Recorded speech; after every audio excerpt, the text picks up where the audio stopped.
My name is Ariba, and 15 years ago, I opened my front door to find my entire life crashing down on my porch at 3 a.m. I was 26, unmarried for even 3 years when my sister Sana showed up pounding on the door like the house was burning down. She had mascara streaked across her cheeks, a toddler clinging to her hip, and my husband's leather travel bag over her shoulder.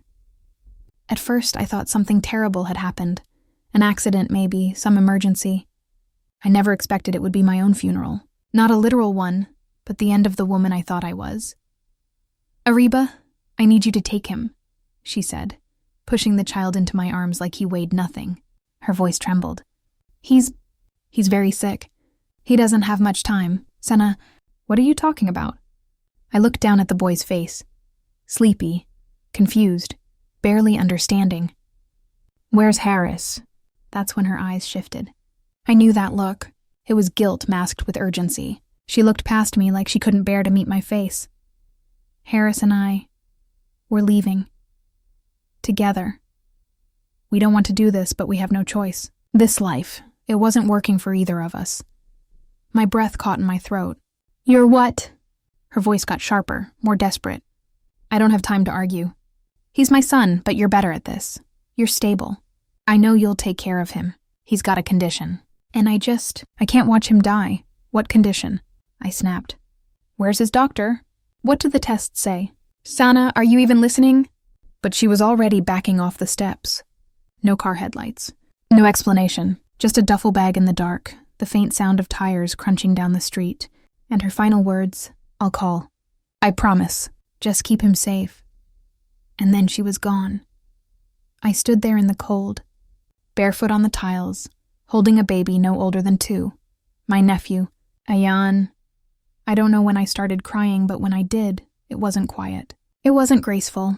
It poured out, the kind of grief that comes when betrayal is louder than death. In one night, I lost a sister, a husband, and the image of what my life was supposed to be. No warning, no apology. The days after that were a blur. I sat in waiting rooms with Ayan, asking about his condition. But according to every test, and there were many, he wasn't dying. He was healthy. Slightly underweight, some mild allergies, but otherwise, perfectly fine. I waited for days, then weeks, then months. I kept thinking I'd get a phone call or a letter or some legal paper, something. But there was nothing. Not a whisper. Not a visit. Ayan asked questions, of course. "Where's Mama? When is Baba coming?" I never knew what to say. Maybe it made me bitter. But the bitterness wasn't for what they did. The real poison was in how easily they left. How I spent years loving 2 people who discarded me like I was a burden instead of a backbone. Still, I couldn't throw rage at Ayan. He didn't ask for this. He didn't choose to be born to people who would run the moment things got hard. So I wiped my tears, found an old pacifier in one of Sana's bags, and fed him warm milk that night, like I was born to do it. That was the beginning of our story. Not mine and Harris's. Not mine and Sana's. Ayan and I, a new chapter. He didn't just become part of my life. He became my life. And that night, I made a vow I held on to for 15 years. I will protect this boy, even if no one ever comes back for him. That was the last time I saw either of them, until 15 years later. 300 words. Before everything fell apart, I had plans. Real, solid, ordinary plans that felt monumental to me. I was working on my master's in clinical psychology, saving every rupee I could from my part-time counseling job, and mapping out a future I could finally call mine. Logical, stable, slow-growing success. I had married Harris after 2 years of dating. We weren't some whirlwind romance, nor were we wildly in love, but I thought that was okay. He was level-headed, supportive, sweet in public. It felt safe, predictable. I didn't need fireworks. I needed peace. And peace, for a while, is exactly what he gave me, and then there was Sana, my older sister, by just 2 years, but always feeling a decade ahead in drama, beautiful, wild, irresponsible. She'd moved in with us for just a few months after breaking up, again, with whatever man she claimed had ruined her life. She said she needed help resetting, a place where she wouldn't be judged. And I didn't judge her. I never had. Harris didn't seem to mind either, at first. I even remember him joking once.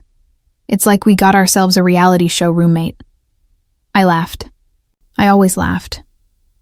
Back then, I ignored the small things. The shared glances during dinner. The times I'd find them having coffee late at night in the kitchen without me. The way Sana wore Harris's hoodie like it was nothing. She borrowed clothes often. That wasn't new. She borrowed boyfriends before too. That was new, and I just hadn't seen the pattern until it was too late. 3 days before they left, I found a receipt. A hotel room. 2 guests, Harris's credit card. The name S. Ahmad scribbled in the signature line. It felt like my entire body shut down as I stood in the kitchen clutching that receipt. I remember reading it 10 times, thinking maybe there was some other explanation. I confronted Harris that night. He didn't yell. He didn't deny it. He didn't even pretend to feel ashamed. Just that stale line. It just happened. And then my sister, my blood, looked me square in the eye and said, "You would have figured it out eventually." Like her betrayal was some divine mercy, and I should thank her for the early warning. I should have thrown them both out that moment. Maybe I would have, but Ayan was sick that week, or I thought he was. He had a cough, a fever. Sana said she had to take him to a specialist. I thought maybe the stress made Harris cheat. Maybe I was missing something, but the real lie was still brewing. 2 nights later, my husband and my sister disappeared into the dark, and I was left holding the child they said was dying. That was the second death I lived through. After they left, my life didn't crumble, it evaporated. My savings vanished with hospital bills, sleepless nights watching Ayan at 2 a.m., terrified his breath would slow. I dropped out of my graduate program 1 semester short of finishing. I couldn't afford both tuition and formula. The job offers stopped early. Counseling requires calm, and I wasn't calm. I was drowning. I sold the apartment Harris and I had just bought, and moved into a 1-bedroom rental near a government school, so Ayan could go when he was older. Friends stopped calling. They didn't know what to say. I hear that's common. No one knows what to do with a woman raising her sister's son in the shadow of betrayal. And even though I gave up everything, people still whispered behind my back like I somehow deserved it. They didn't see the diapers soaked with fever sweat, the emergency visits, or nights I looked at Ayan and wondered how loving him could hurt so much. But I never gave him less because of how he came to me. That child never once heard a bitter sentence fall from my mouth about the people who abandoned him. I protected him from every truth and every shadow, because his world didn't deserve to be darkened by their sins. 15 years went by like that. Quiet, steady, invisible sacrifice. The kind no one claps for. By the time he was a teenager, Ayan used to ask why I didn't remarry. I'd smile and tell him, "Because I already have my hands full with one good man." What I never told him was that I didn't trust myself anymore. I didn't trust the world. I didn't want to let anyone close enough to do what they did again. Some days I saw a version of that old me, the one with big dreams and a calendar full of goals.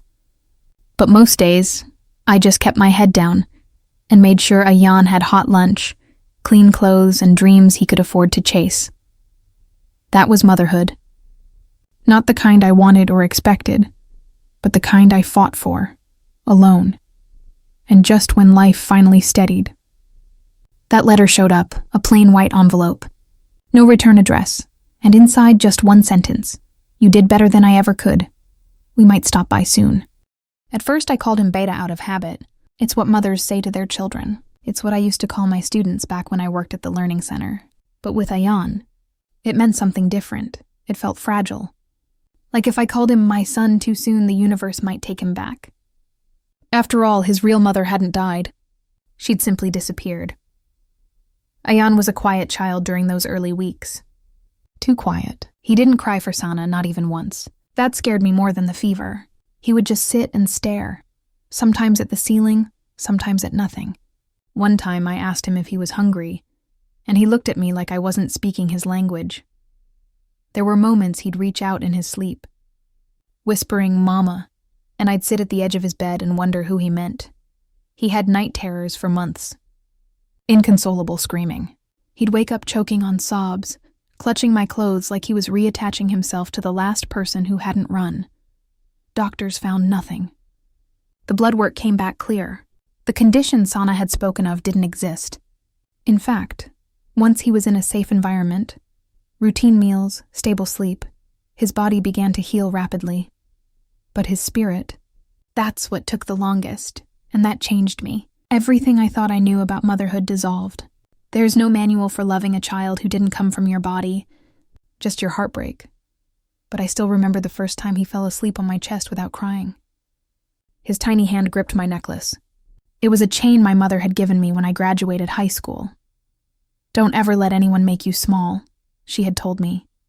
I broke that promise to myself the moment I allowed my sister back into my life, believing I was rescuing her.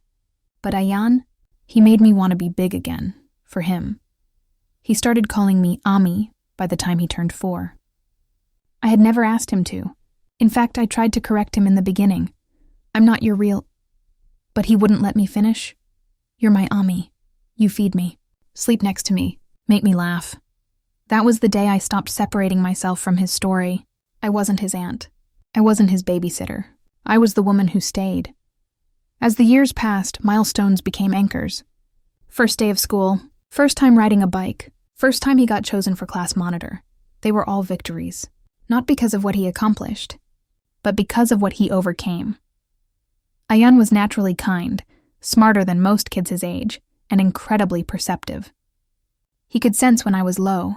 He'd bring me water, make me sit, pull my hand onto his little chest and say, "I'm okay now, Ami." I didn't understand how a child could carry so much emotional weight and still smile so freely. No resentment, no demands. He honored every second I gave him, and in return, I began honoring myself again. While others my age were climbing ladders, traveling, marrying, and upgrading their lives, I was clipping coupons and learning how to cook without burning dal.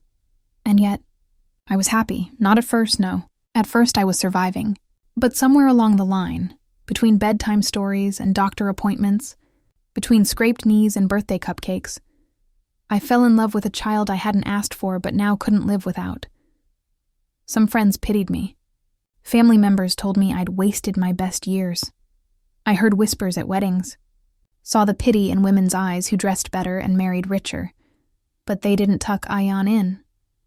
They didn't hear him sing off-key to make me laugh when I had a migraine. They didn't see the way he hugged me, like I was home. So I stopped comparing.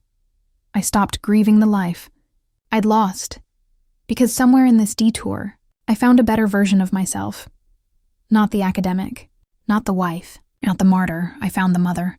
And that woman, she was unshakable. So when that envelope arrived, white and bare and lifeless in its smile, I didn't panic. Just 3 lines written in stiff handwriting. "You did better than I ever could. We might stop by soon." It wasn't a threat, it was a warning. I used to think that grief had a finish line, that once the sharp parts dulled, life would eventually fill in the gaps and I'd just move on. But grief, I learned, isn't always loud. Sometimes it's quiet, lingering, like a whisper you can't trace, always nearby, never fully gone. I returned to school when Ayan was 6. Evening classes, part-time. It took me nearly twice as long as it should have, juggling contract work in the mornings, parenting in the afternoons, and assignments after he went to bed. But somehow I finished my master's, quietly. No one from my old world showed up to clap. But Ayan did. He stood up on the chair in the back of the hall and yelled, "I was the smartest mom in the world." I think a part of me healed right there. We built a life from scraps. I took freelance counseling clients, babysat on weekends, even worked evenings at a small cafe for a year. Anything honest, anything steady. We didn't have much, but we had consistency. Ayan thrived in ways that stunned me. He was curious, gentle, protective. When other boys fought, he diffused. When classmates said cruel things about his missing parents, he didn't react with anger. Just this soft confusion. One day, I found a drawing he made. 2 stick figures under an umbrella. One small, one tall. "Safe," he had written at the top. Even thinking about it now, it still breaks something open in me. He never asked for Sana. Not once. It's like, somewhere inside him, He understood that real love doesn't vanish in the dark. He never even called his father by name, but I did.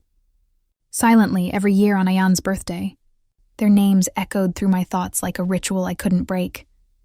Did they think of him on his 5th birthday?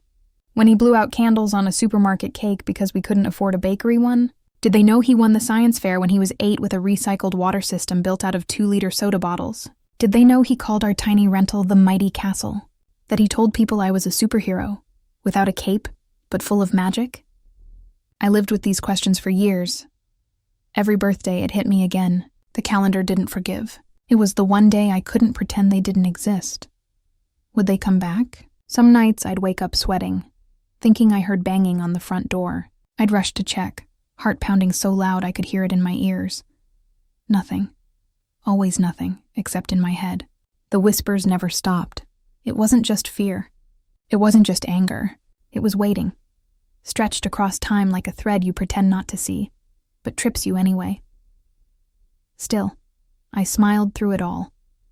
For him, his birthdays got brighter. His clothes fit better each year. I found joy in watching him become his own person. Kind, thoughtful, unshakably loyal. He made friends easily. Teachers adored him, he once told me. I like helping people because you never know when someone's hiding a broken heart. That's when I knew he was more mine than theirs. And yet, some part of me still braced for the moment everything would suddenly change. No matter how far I'd come, that fear sat in the back row of my mind, legs crossed, waiting to raise its hand. And then it did. The envelope. No address. No stamp. Like it simply materialized out of nowhere. 3 sentences. You did better than I ever could. We might stop by soon. Don't be scared. I didn't sleep that night because I wasn't scared. I was ready. It was a gray morning, the kind that whispers rain long before it falls. I was sorting through the mail like any other day. Bills, flyers, coupon books we never use. When I paused. A plain white envelope. No stamp. No postmark, no name. Just my address, written in a thin black pen, like the person who wrote it wasn't sure they should. Immediately my stomach dropped. It felt too quiet, like when the air changes before a storm. I stood in the kitchen for a full minute, just staring at it. My hands didn't want to move.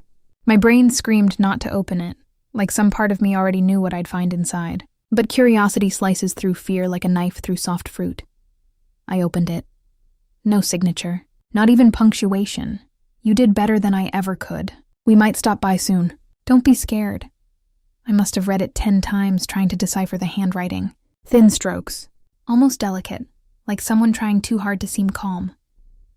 My knees hit the chair before I realized I'd sat down. It couldn't be anyone else. There was only one person who would claim I'd done better. Only one who had something to feel guilt over. Sana. 15 years. No word, no contact. Ayan had stopped even dreaming about her by now, and I had worked so hard to kill any trace of her ghost in our lives. But she wasn't dead. She was watching. A door closed quietly behind me. I turned to find Ayan standing there, still in his pajamas, rubbing sleep from his eyes. He was 17 now, tall and broad-shouldered, the beginnings of a young man painted across his features. But just then, he looked small again. What's wrong, Ami? I froze. My first instinct was to hide the letter. To say it was junk, but lies rot quietly, and my son deserved better than that, especially from me. So I handed it to him. He read it once, slowly. His fingers trembled slightly, but his face remained expressionless. Then he looked up. Is it from them? I nodded. He didn't speak for a moment, just blinked a few times.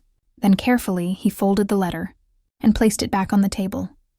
She's alive, he said, flat, cold, like it confirmed something. He never really wanted to believe. Yes, and she knows where we live. I think so. He stared out the window for a long time. A breeze stirred the curtains, and for a moment we both sat in silence, listening to the world keep spinning outside as ours came to a full stop. I don't want to see her, he finally said. I know. Do I have to? No, then we're fine, he said, standing up. Let me make breakfast. Just like that. No crying. No yelling. Just this quiet acceptance that she might be real again, but she no longer mattered. Except, I didn't feel fine. Because if that letter meant what I thought it did, they weren't coming to make peace. They were coming to claim something, and I wasn't about to give them anything. It was a Sunday afternoon when they came back, as if 15 years could be folded neatly and shoved into a casual knock on the door. Ayan was in the backyard, trimming the edges of our small garden with headphones in. I was standing at the stove stirring lentils when the knock came. Not frantic, not polite, just assertive. 3 soft knocks, like a rhythm rehearsed in the car outside. I didn't move at first. Some part of me knew. Because that kind of silence behind a knock, that's guilt. That's someone masquerading as brave. When I opened the door, the air disappeared from my lungs. Sana stood there wearing a designer coat I couldn't afford even after 2 back-to-back consulting contracts. Her skin was flawless, hair sleek, face contoured to perfection. Not a wrinkle in sight, not a worry in her eyes. She looked younger than the day she left, and next to her, Harris, my ex-husband. The man who said nothing when she stuffed their toddler into my arms and vanished into thin air. He had aged. Lost hair, gained weight. He clutched his phone like it was a shield, staring down at it to avoid looking at me. For a second, I just stood there, appalled by the sheer audacity it must take to show up like that. Sana smiled. That same snake smile I used to misread as warmth when we were kids. "Hi," she said like we'd spoken last week. "We were just in the neighborhood." I didn't respond. I stepped to the side instead, knowing Ayan wouldn't be far behind me, knowing he needed to see them for himself. Not to explain, but to remember what he'd overcome. Sana saw past me, her grin tightening. Is Liam home?" The fact that she used his name, made my jaw clench. She hadn't earned the right to speak it. "It's Ayan," I corrected. "And yes, he's home.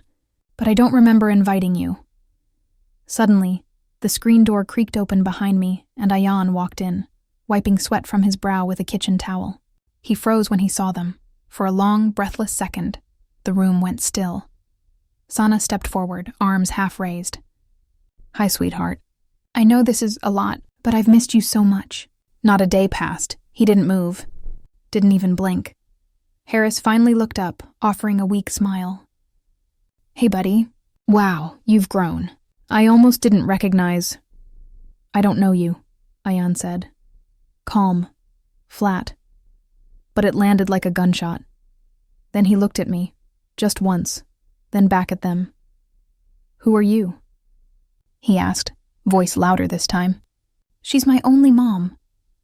Sana's mouth opened, like she was about to cry or explain, or beg. But Ayan turned and walked into the hallway without waiting for a response. I heard his bedroom door click shut. Sana exhaled, like she'd been slapped. "I know this is hard," she said to me, blinking back false tears. "But he needs to hear our side. He needs to know we loved him. Leaving him with you, that was the most loving thing we could do. At the time, the most loving thing you could do," I repeated slowly. "You left your son on my doorstep with no money, no warning, and a lie about some fatal condition." "It wasn't exactly a lie," she said quickly. "He was sick a lot. We just didn't have insurance. Plus, kids get better. You fixed him, right?" My hands went cold. "You weren't just in the neighborhood. You tracked down our address. You left a letter. You've been watching us. Why?" Sana glanced at Harris, then back at me. And now finally I saw it. Desperation. This wasn't about peace. It was about purpose. They were here for something. Before either of them could speak again, I walked to the door, opened it wide, and waited. "You had 15 years, I whispered. "But now? You have 5 seconds." They didn't put up a fight. At least they understood how unwelcome they were. Harris left without a word, eyes on the floor. Sana lingered for a breath, maybe waiting for a flare of sisterly mercy to rise up inside me. But there wasn't any left. She crossed the threshold, and I shut the door behind them. It clicked shut like a lock on a Memory I'd buried ages ago, but I knew, and from the stiffness in her shoulders as she walked away, that she wasn't done. This wasn't the end. It was just the beginning of something darker. A few weeks before their visit, I had received a thick envelope from a law firm downtown. Elegant stationery, gold-embossed seal, the kind of thing you never expect to see with your name on it unless something's gone terribly wrong, or unbelievably right. It was neither for me, though. It was for Ayaan. The letter inside explained that Dr. Mustafa Raza, a retired sociology professor and longtime client-turned-family friend from my work in social services, had passed away quietly in hospice. And in his will, he'd named Ayaan as a direct beneficiary. He'd once told me over tea, "That boy of yours is special. Kindness like that doesn't show up in youth anymore.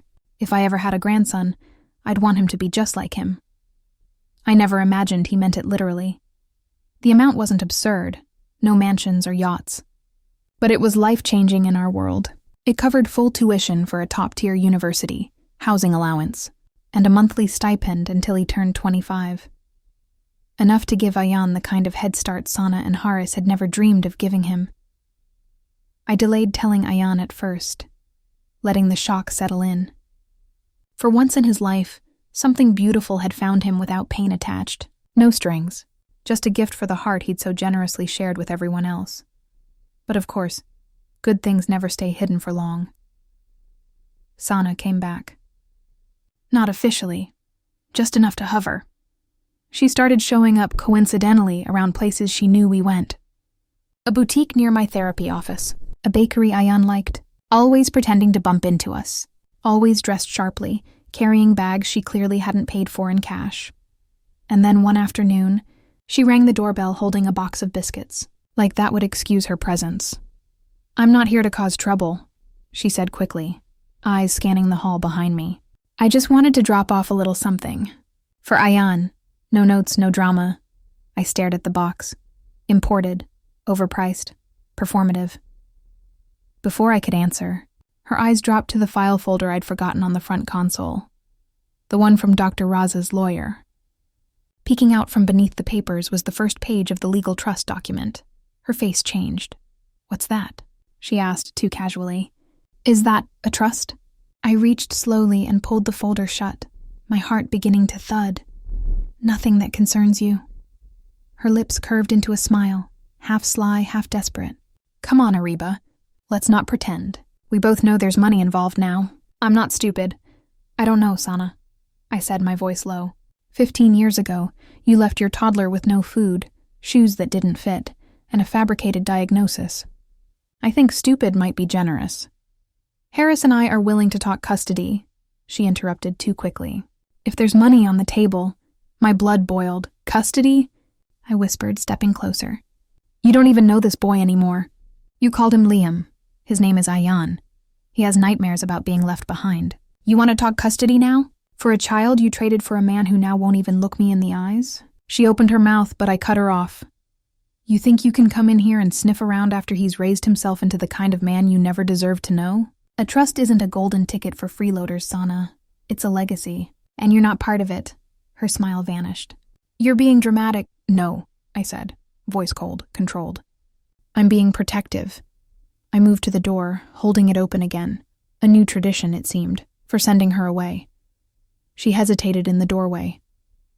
"We just want what he deserves. What we deserve." "No," I whispered. My voice didn't shake. "It's not for you. You forfeited everything the moment you walked out." And this time, the door didn't click shut. It slammed. The invitation came through a text. From Harris's number. "Dinner? Just to talk. Sana wants to make peace. No pressure. 7 p.m. at Almina's. Our treat." I stared at the message for 10 minutes. My thumb hovered over the screen, tempted to delete it just like I had with so many of his calls in the past month. But something held me back. It wasn't closure I was looking for. It was confirmation. I needed to see how far they'd fall when the lights were on them. I needed to witness the unraveling with my own eyes. So I went. I wore the same black kurta I wore the day Haris walked out on me. Not out of sentiment. It just fit me better now. Not tighter or looser, just stronger. When I arrived, they were already seated. Harris picking at the napkin on his lap, Sana sipping lemon water like it was white wine. They both stood when they saw me. The performance had begun. Sana reached for a hug. I moved past it. We sat. For the first few minutes, it was all small talk. Harry's complimented my glow, whatever that meant. Sana asked about my health, my work. It felt like they were reading from a script they barely rehearsed. I waited. Eventually, the mask cracked. It always does. We just thought it was time, she said gently, placing her hand over mine. I stiffened. To make amends. For Ayan and for us. We've done a lot of reflecting. I stayed quiet. Harris cleared his throat. Things weren't easy for us either, you know. We had to start from scratch. We lost so many friends after everything. You lost friends? I repeated, raising an eyebrow. Yes, Sana jumped in. People judged us. You have no idea how hard it's been. 2 failed businesses. People never took us seriously after the scandal. We were practically blacklisted in our circles. The shift was subtle, calculated. Harris leaned in. I'm dealing with some legal issues from the last company, and we have massive debt. Sana's car was repossessed last week. We're thinking of downsizing. Something affordable, maybe a little outside the city. Near you, even. You could help us get back on our feet. There it was. The real reason, not peace. Not redemption. Just desperation in silk sleeves. I didn't blink. Why would I help either of you? Sana's smile sharpened. Because you owe me, I laughed, out loud. Heads turned at nearby tables, but I didn't care. I owe you? Yes, she snapped. I gave you something. 15 years ago, a freedom you could never find on your own. I handed you a child. Someone to love. Someone who made you whole. You dumped your son, I said quietly. You ran away with my husband, Sana.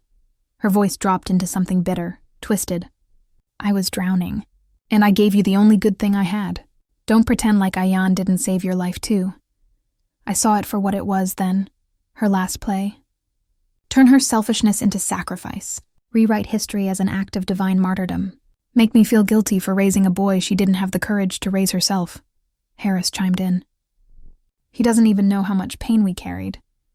We gave him that stability by disappearing. Don't you dare spin your cowardice as parenting, I cut in, my voice like thunder through a cracked wall.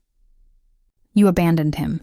And now you're crawling back, hoping the boy you threw away turned into a man who will save you. Sana's hands curled into fists. We're still his family. No, I said, shaking my head slowly. We're not the same. Family doesn't leave letters. Family doesn't return for bank statements. Family shows up when no one's watching. Their silence was finally honest. I reached into my bag and pulled something out. The trust document. I laid it on the table for exactly 3 seconds. Enough for the heading to catch Sana's eyes. She lunged toward it instinctively, and I snatched it back. You'll never touch a coin. You'll never share his name. You're not welcome in our world. I stood to leave. Sana hissed. This isn't over, Ariba. No, I said, looking her dead in the eye. But your power is. And I walked away before they could watch me smile. I didn't do it out of suspicion. Not at first. It started as a whisper inside my chest, a question I couldn't silence. Not because I doubted Ayan's place with me. No, that had never wavered. He was mine. In every breath, in every moment of my life that followed the night he was left at my door. But something kept tugging at me. Sana's coldness. Her complete detachment. The way she never once asked about his health, his milestones, his childhood.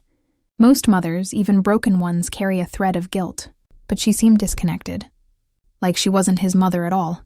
So I ordered the test. I didn't tell Ayan, not yet. I sent in my sample, then claimed one from him after brushing his toothbrush. I told myself this was just for clarity, closure. What I wasn't prepared for was the silence in the results. Percent match. Not to me, of course. But not to Sana either, and not to Harris. I thought maybe there was a lab error. Maybe I'd entered something wrong. So I redid it, with a better kit, from a verified legal source. And there it was again. Printed in black and white. As undeniable as gravity. No biological connection to either Sana or Harris. My hands trembled as I sat at the kitchen table and read it 5 times. What did this mean? Whose child had I been raising? And what kind of monster lies about something like that? I dug through old records, retraced every pediatrician appointment from those first 2 years. Most doctors were new to Ayan and had no pre-existing knowledge of his health history. All the paperwork Sana left behind had been conveniently vague. No birth certificate, no hospital discharge papers, just a wrinkled note with his birthday scribbled in her handwriting. For years, I'd accepted it because I trusted nothing would ever resurface. Now I knew better. I reached out to a friend from my NGO days. She worked in child welfare. I told her the story, left out names, just dates and facts. She pulled strings, old files, and after weeks of careful digging, she called me. "Ariba," she said slowly, "you're not going to like this." I braced. There was an unregistered infant reported missing from a private hospital. 17 years ago. Abandoned birth mother, complications, no official adoption filed. No one investigated because the system was chaos back then. But the name on the intake form, it matches. I felt dizzy. Like my kitchen had tilted sideways. Sana didn't just abandon a child. She stole him. There was no custody to fight for. No bond to recover. She had taken a child in the fog of someone else's crisis, lied to the world about her role in his life, and dropped him on my doorstep like a worn-out coat she didn't want to wear anymore. I printed the report and the original birth registry findings. Kept them safe. A few days later, she came by again, uninvited. She tried to be soft this time, like a martyr walking barefoot through fire. "I've been thinking," she began. "Maybe we could come to an agreement. Maybe Harris and I could be part of things. Family therapy, gradual visits." I looked her straight in the eyes. I pulled out the folder, opened it just enough for her to see the letterhead. Her face paled instantly. "I know everything," I said quietly. "Your lies, the missing records, the truth of where he really came from." She opened her mouth, but nothing came out. "You kidnapped him," I whispered. "And now, he'll never know you existed." It wasn't fury in my voice. It wasn't even venom. It was something colder. Liberation. And in that moment, I saw it crystal clear. Power doesn't always roar. Sometimes it just removes you. He waited until I was asleep. I found the envelope on the kitchen table the next morning, propped neatly beside my teacup, like it had always belonged there. My name was scrawled across it in Ayan's handwriting, along with a single word underlined twice in red ink: read. High school graduation was just a few weeks away, and we'd been talking about the next chapter. University, dorms, maybe even travel. He was becoming a man faster than I was ready to admit, and yet something in his eyes the past few days had shifted. He'd been quieter, reflective. I opened the letter with a strange sense of anticipation. Inside were 2 pages, the first folded sealed, the second for me. "Ami, I wanted you to see this before I sent it, because every word in here is only possible because of you. I've thought long and hard about what to say. I wrote this 100 times in my head, deleted it, rewrote it, but I'm ready now. They don't get to take up space in our lives anymore. This is my goodbye to them, the final one." My hands shook slightly as I unfolded the letter addressed to Sana and Horace. There was no anger in his words, no insult, just devastating clarity, the kind that only grows in a heart that's had to carry too much too early. "I was 2 when you left. I don't remember your face. I used to see it in dreams, but I stopped that years ago. You didn't just leave me. You vanished, erased yourself from the story, tried to pretend I never existed until the thought of me came knocking with legal documents and opportunity. You don't know my favorite book, or how I like my eggs, or that I fall asleep better when I hear rain tapping against the window. You don't know that I broke my elbow when I was 8 trying to climb the mango tree near our house. You didn't see me cry when Ami sat beside me at the hospital, for 8 hours trying not to fall apart. She was always there.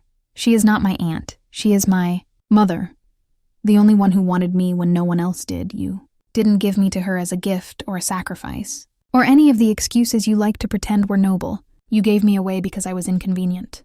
Because the truth, the real, ugly truth, is that you took something that never belonged to you, couldn't handle the weight of it, and ran. I forgive you. But that doesn't mean I want you near me. I hope wherever life takes you next, you find honesty, maybe even peace. But don't look for that in me. You lost the chance to know the man I became. And I thank God you did, because he gave me her instead. I didn't cry at first. I just sat there, holding the pages like they were gold leaf, too fragile to fold, too sacred to lose. Then my body caught up and the tears came in waves. The type that don't wrinkle the face or shake the shoulders, but simply fall, warm and grateful and free. He came into the kitchen a few minutes later, already dressed for school, backpack slung over one shoulder and toast in his hand. I left it on her Facebook, he said casually, like he was telling me about homework. There's a Facebook? I blinked. Yeah, she puts up these old pictures of me. Like she was there. I unfollowed her ages ago, but I figured it was time. He poured himself tea like nothing had shifted. But something had. Everything had. Are you okay? He asked, glancing at me. I smiled through the blur in my eyes. You don't owe me anything, Beta. But that letter, it gave me back something I didn't know I lost. He looked at me for a long breath, then walked over, placed a hand on mine. I didn't write it for them, he said gently. I wrote it for us. And just like that, I knew. Some stories don't need revenge. Love finishes the story better. The hall was packed with proud families, caps tossed on seats, and the quiet hum of excitement building like a warm breeze before a summer storm. Parents clutched phones, adjusting focus and brushing invisible wrinkles from their clothes. I sat in the front row, front and center, fingers folded tightly in my lap, heart drumming against my ribs like it was its own applause. Ayan Khan, valedictorian. I still couldn't believe it. The boy I rocked to sleep on a threadbare mattress. The boy who once clung to me, afraid of the dark. The same boy who had asked me just last week, through misty eyes, "Can you be the one who gives me my diploma?" I cried when he asked, not because I was surprised, but because I realized he meant it literally. The school, knowing his story, granted it gladly, so I stood. I took the stage when his name was called. Seconds felt like hours as he approached. Confident, easy smile, robe barely brushing the floor. The audience clapped politely, then rumbled into something louder when he hugged me before taking the rolled paper from my hand. Our moment was soft and private, even in front of hundreds. "I'm proud of you," I whispered in his ear. "I carry you into every room," he whispered back. The applause faded. The line of graduates moved on. Everyone turned back to their programs, their phones, their endless clicking. But my gaze drifted toward the very last row. They're here, Sana and Haris, tucked in the shadows, dressed too formally, too late, trying to remain invisible and desperate to be seen all at once. Sana looked like a woman who hadn't slept in weeks. Hair clipped back too tight, face unfamiliar without its usual vanity. Haris, smaller somehow, sunken eyes, mouth pressed in that defeated way of someone still pretending to be in control. For 1 second, I felt something almost like pity. But it passed, because there they were, watching the life they threw away walk across a stage they will never stand on. They had no cameras raised, no signs, no pride, just silence. 15 years ago, they traded a child for chaos. Today, I watched that same child become a man, honest, beloved, brilliant, without a trace of them in his silhouette. They didn't cheer. They didn't stand. I don't even think they breathed. Later, Ayan would tell me he saw them too. And nothing, he'd said. You were the only one I saw clearly. The ceremony ended. We took photos with old friends, teachers, strangers offering congratulations like candy. But I never looked behind me again. They had already received their punishment. They had to watch him love someone else as his mother. And that punishment? It was permanent. 5 years passed like pages I didn't bother rereading. Ayan was 23, deep into med school, steady and self-assured in a way few men ever become. Our home was quieter now, but full, of books, of Sunday chai, of quiet victories that needed no audience. Then, one late October morning, the phone rang. Haris was gone. A drunken crash on a rainy highway, 2 cars totaled, 1 life lost. I thought I'd feel something when I heard the news. Fury, grief, release, maybe closure. But instead I felt nothing. Like when you remember a dream, but forget how it ends. 3 months later, Sana passed in her sleep. A stroke, they said. No known conditions, no warning. Just silence. The funeral was small. Almost empty. I didn't go. Neither did Ayan. No cousins. No childhood friends. No neighbors bringing food in plastic-wrapped trays. Just ashes, names on paper, and 2 empty chairs at the graveside. Their final audience. Weeks passed. Then came the lawyer. A formal letter. A legal appointment. They had left everything to Ayan. Their condo, half paid off. A car. A joint bank account barely scraping 7 figures. Jewelry, old documents, a few pieces of art I suspected were fake. Not as much as they imagined, but more than most start out with. I handed the envelope to Ayan without a word. He read it quickly, jaw tight, gaze flat. Then placed the letter back in its folder like it hadn't been written at all. "I don't want any of it," he said. "You're sure?" I asked. I wasn't judging, but I needed him to be. He nodded. They didn't build it with love. They built it on abandonment, on lies. It's cursed money, Ami. We sat in silence for a moment. Then Ayan stood, walked to the shredder and fed the papers through, 1 page at a time. Slowly, like a ritual. When he was done, he looked back at me. "We don't accept stolen gifts," he said softly. I never loved him more than I did in that moment.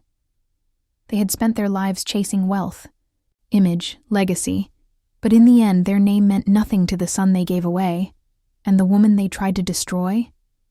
She raised a man too whole to take back broken things. People always expect revenge to be loud.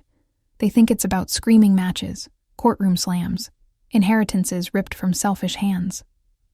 But for me, it was never about fire or spectacle. I didn't win by outsmarting them. I won by outlasting them. By loving in all the places they chose to leave empty. Ayan, the boy they threw away, filled my life with more than they ever could have imagined. He made me whole, yes, but more than that. He made me real. Everything I thought I lost, identity, trust, purpose, it came back to me, piece by piece. Every time he smiled, failed, cried, tried, grew. They saw a burden. I saw a beginning.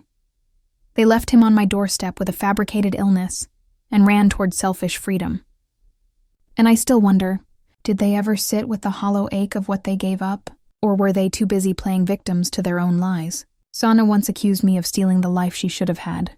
I used to think that was just another delusion, but now I see she wasn't entirely wrong. Because I did take something from her. I took the chance to do it right. I took the nights she could have held him during fever dreams. The first time he tied his shoelaces. The way he clutched his exam results with pride, saying, "I did this for you, Ami." I took the tears he wiped off my cheeks. The way he noticed when I was too tired to smile. And the quiet strength he grew into, not in spite of his past, but because someone stood there long enough for him to bloom. And those moments will never be hers again. They're mine. Not because I claimed them, because I earned them. Now, when the nights are quiet, and there's nothing but the hum of our little home, and the worn creaks of old floorboards, I let myself breathe without the weight of questions. I no longer ask why they did it. I stop wondering if they'd change if given the chance. I already saw who they were, and I chose not to become them. That is what they'll never understand. Love was my revenge, slow, steady, soft I. Loved louder than their betrayal could echo. Didn't need applause. I didn't need justice with a stamp or signature. All I needed was Ayan walking through our front door, exhausted from studying, calling out, "Ami, I'm starving. Can you make the yellow doll?" Like nothing ever broke us. And I do.